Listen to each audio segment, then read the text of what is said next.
Hey everyone, we're on the last few days here, winding up. It's been a great journey together, and I hope that all of you are feeling more equipped in your own lives for the journey forward through the rest of this year.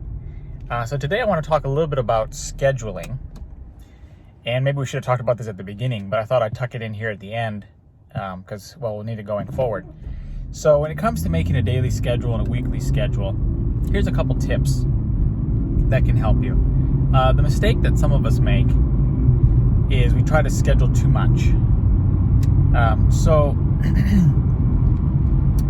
We're awake for roughly about 16 hours a day. Most people, sometimes more if our work and our commute is especially long.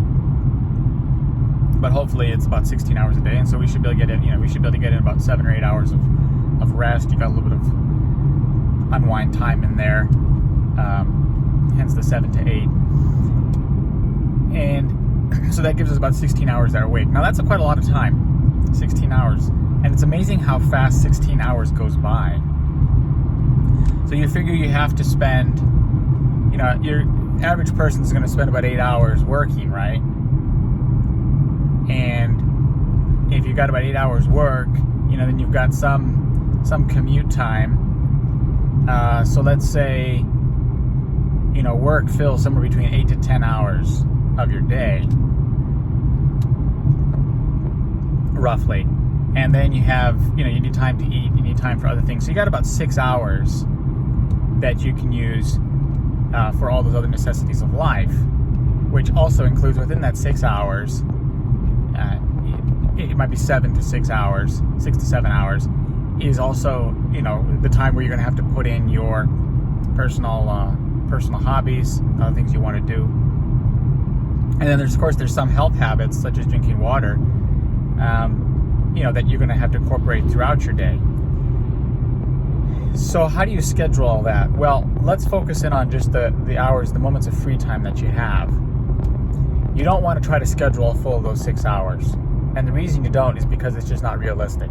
You can't live every day, every moment, doing exactly what, okay, I'm going to do this for this number of minutes, I'm going to do that for that many minutes, and that for that for many minutes. Life just is not that structured. It's dynamic, it's fluid. You get interruptions, things come, things go.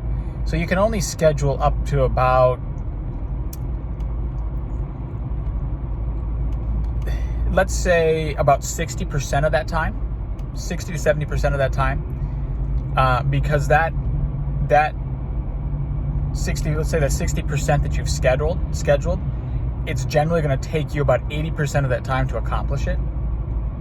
And you want to leave a 20% window just for catching your breath, just to have a little cushion so you can have some time to do nothing. We all need some time to do nothing in the day.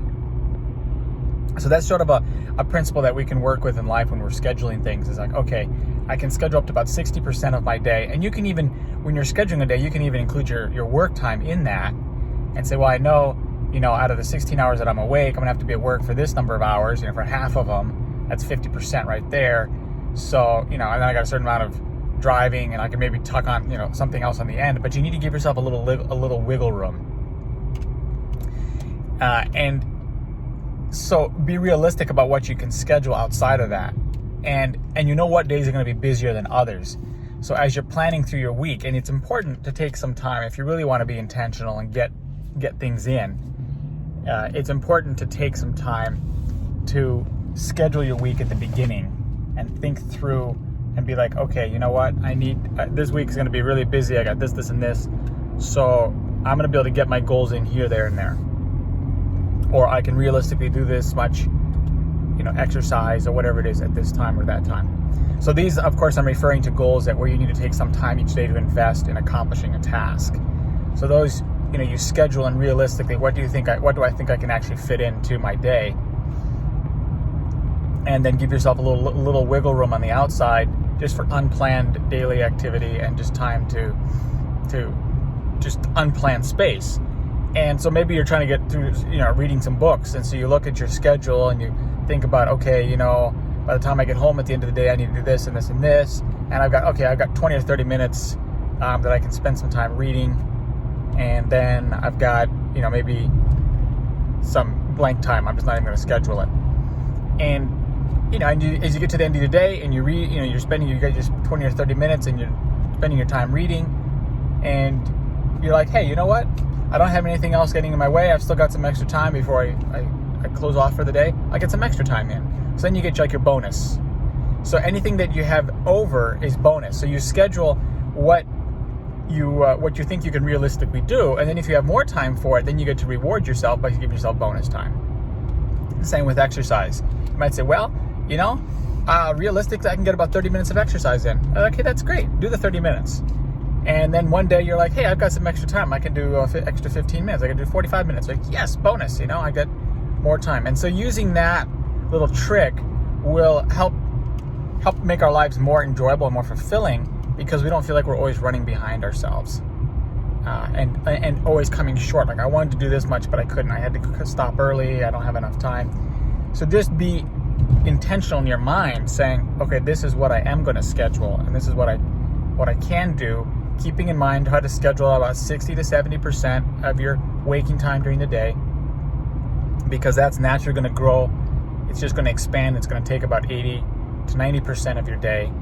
And then you've got yourself a little bit of time for just overflow if you need it, or bonus time, or however the day crumbles, or the cookie crumbles, as they say, as you go through the day. So hopefully there's a few little tips.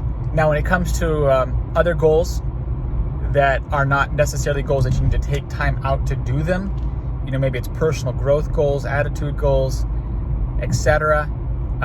Then it's important to take the time each day to build into your mind and your heart the values and the principles and that spiritual connection that you're going to need to be able to accomplish and have the attitude you want to have. And so then you need to plan and schedule that time into your day and make that a priority. And in that time, you want to focus on, okay, how can I today, each day, how can I be the person I want to be? How can I give back what I want to give, and be prepared for that? So that's something you have to schedule, and you have to make it a priority. So another thing about scheduling here, and we'll run a little bit long on this video, but there are certain things in your day that you have to schedule every day, and that are not movable. So, for example, you need to have a time when you get out of bed. It's important you start the day at a specific time. I don't care whether that's 9 o'clock in the morning, or whether it's 7 o'clock in the morning or 5 o'clock in the morning.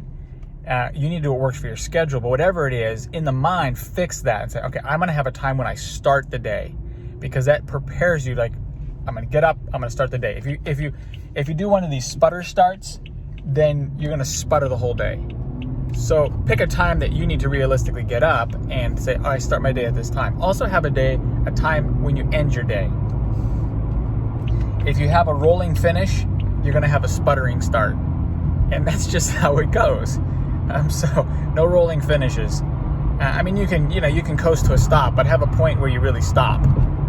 And not be like, oh, I'm going to do this. Oh, I'm going to do this. Oh, now I'm going to do this. And, oh, I got 10 more minutes. I can push it. Now I can push it to 10 p.m. Now I can push it to 10:30. Now I can push it to 11.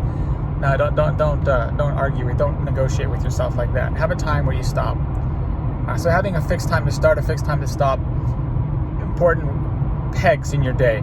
Another aspect of that, times to eat. The body likes regularity. It's good to have a fixed time. You say, this is when I eat. This is when I don't eat. This is when I eat my breakfast. This is when I eat my lunch. This is when I eat dinner.